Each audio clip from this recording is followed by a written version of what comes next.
It's great to feel at home. I'm from Liverpool, and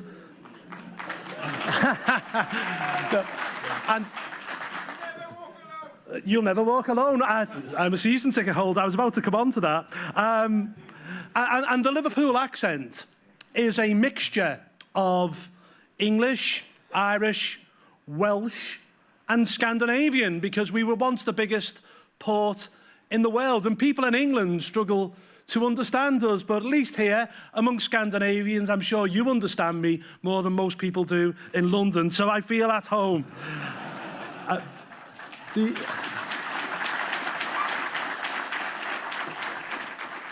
I'd like to thank Peter and Christina, your MEPs, who invited me over here today. They do a fantastic job on your behalf. They are politically sound. We have lots of common ground, and they're doing a great job, not just on behalf of the Swedish Democrats, but on behalf of the whole of Sweden in the European Parliament. Please put your hands together for Peter and Christina.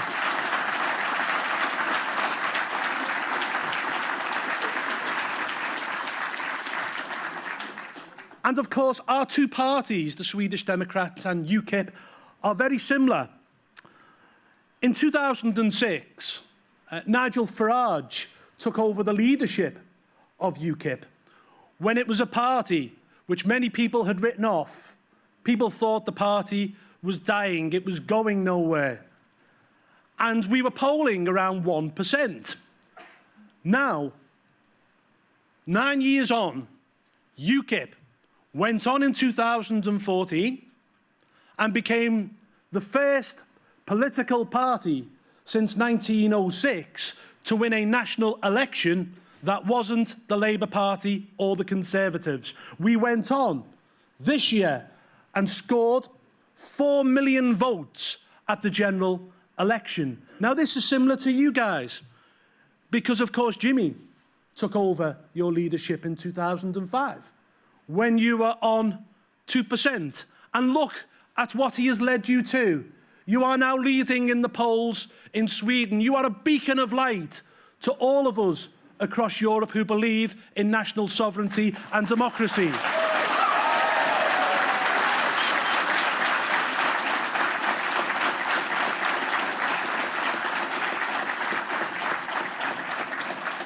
Like us, you are the antithesis of the old, stale establishment parties, and the gap between the people and the politicians has never been wider. People are looking for something new.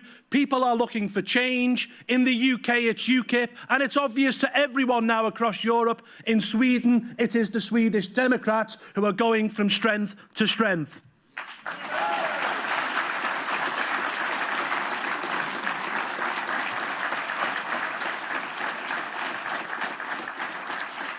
We have many things which bind our parties together.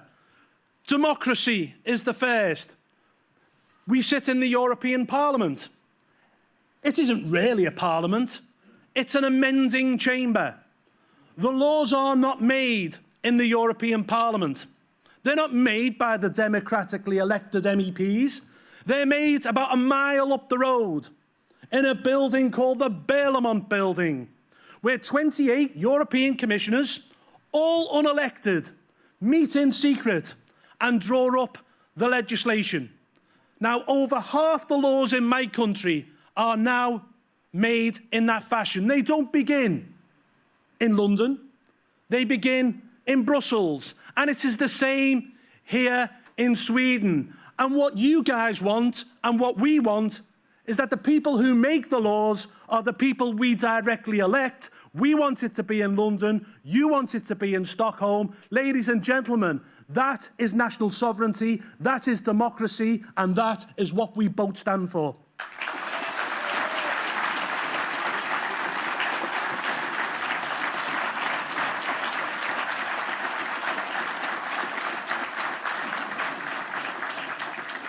And it's the cost, isn't it? You know, we in the UK are paying £55 million every single day to be members of the European Union. I'm led to believe your contributions on a yearly basis are over £4 billion. Yes, you get a small proportion of that back, but where is Swedish taxpayers' money being spent? Well, it's building motorways in Romania. It's building a sewage system in Budapest, an underground in Warsaw, an airport in Spain that's never going to be used. Wouldn't it be better, ladies and gentlemen, if Swedish taxpayers' money was spent here in Sweden, on the Swedish people, on your health system, on your schools, and on your transport network?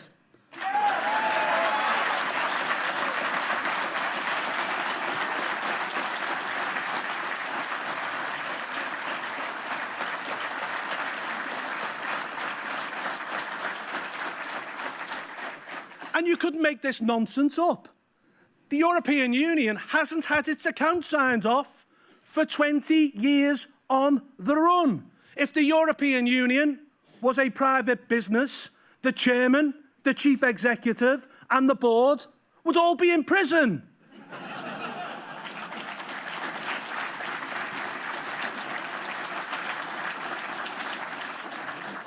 And what's worse is that money that you contribute is going towards the accession of Turkey. Turkey joining the European Union. Only 3% of Turkey is actually in Europe. Turkey, a country which borders with Syria, Iraq, Iran, countries that harbour terrorism, countries that want to harm us. Ladies and gentlemen, my party and your party are clear on this fact. Turkey has no place in the European Union.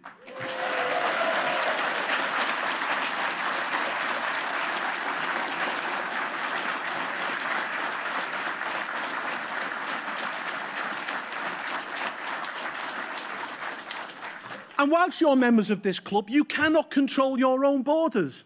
Only 2 days ago, it was announced in Britain that 336,000 people net came to our country last year. To put that in perspective, that is a city the size of Malmo. This has led to stagnation of wages. The Bank of England have said it, the trade unions are saying it. It's also putting British people out of work because they're being undercut by cheap foreign labour.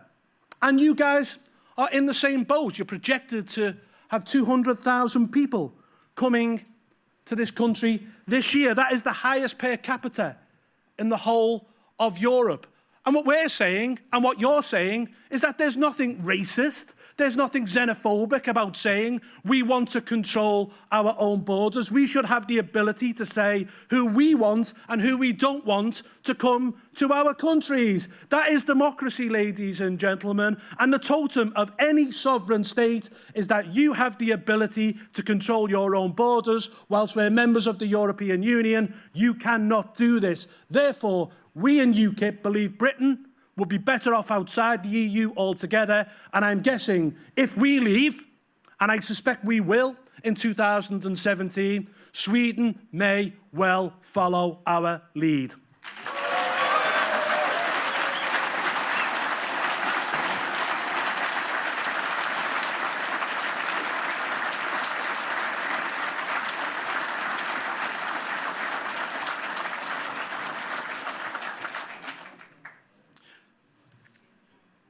We love Sweden in Britain. We've always looked on Sweden as a tolerant, open, liberal country, a country that has a lot to be proud of. But we look at Sweden and we fear. We fear because of the demographic change. We fear because we believe that your tolerance, and you have probably more tolerance than the vast majority of countries in Europe. Your tolerance has led to an acceptance of intolerance. I look at a country which over the years has been riven with political correctness, a country whereby you are forced to say that all cultures are equal. Well, they're not. A culture which forces its young girls into marriage is not equal to ours. A culture that persecutes homosexuals is not equal to ours. A culture that conducts female genital mutilation is not equal to ours. A culture which has courts whereby the word of a woman is only half that of a man is not equal to ours. We have a lot to be proud of in Europe, ladies and gentlemen. We are the continent of democracy, the Enlightenment, the Renaissance. We must once again be proud of ourselves, be proud of our culture, because that is the only way, ladies and gentlemen, we will control who comes and who doesn't come into our countries. That is the only way we will get democracy back. We must be proud of ourselves. We must not self-flagellate anymore, and we must do away with the political ideology of political correctness.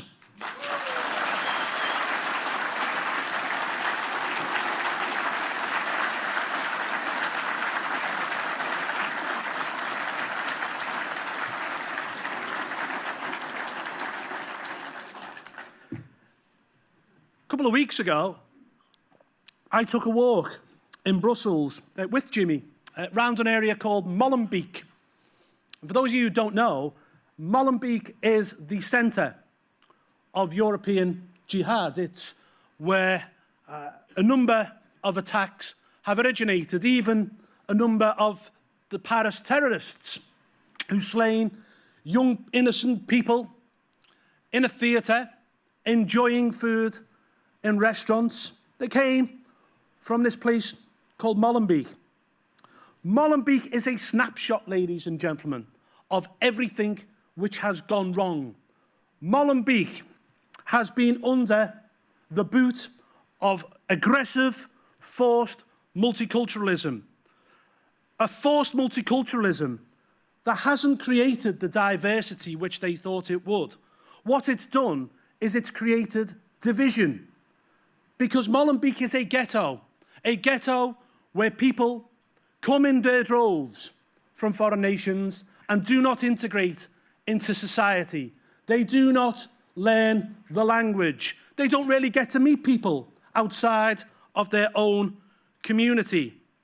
Ladies and gentlemen, last week, Jean-Claude Juncker, the President of the European Commission, said that the Schengen Agreement was in a coma. Well, I believe that we should put the failed policy of multiculturalism into a coma, because I believe in multi-ethnicity, but there should only be one culture. We should all speak the same language. We should all sign up to the same rules. We should all practice the same laws, because, ladies and gentlemen, when in Rome, you act like the Romans.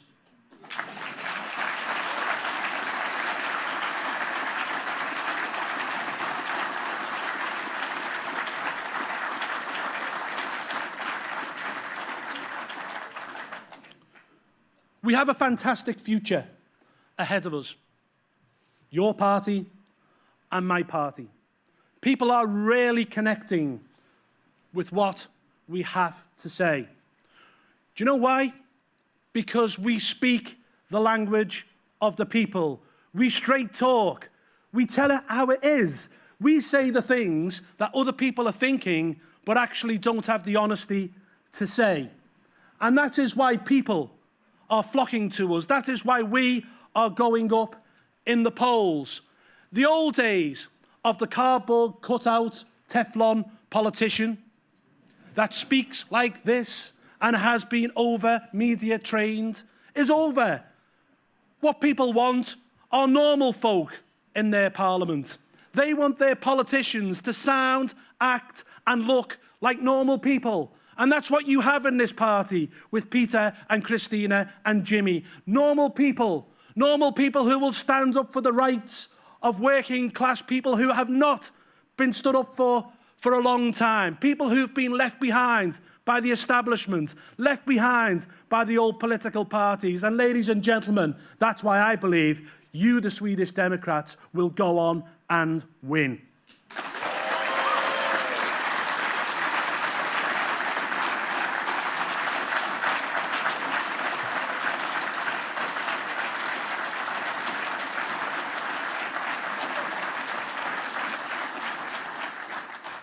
I'm going to finish, because my allotted time is nearly up, by saying this. My party has a slogan. It's Believe in Britain. Do you believe in Sweden? Yes. Madam, do you believe in Sweden? Yes. Sir, do you believe in Sweden? Yes. Do you all believe in Sweden? Yes.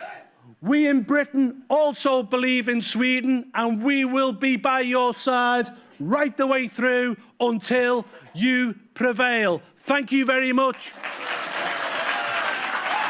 You didn't frankly have the balls to put country before party.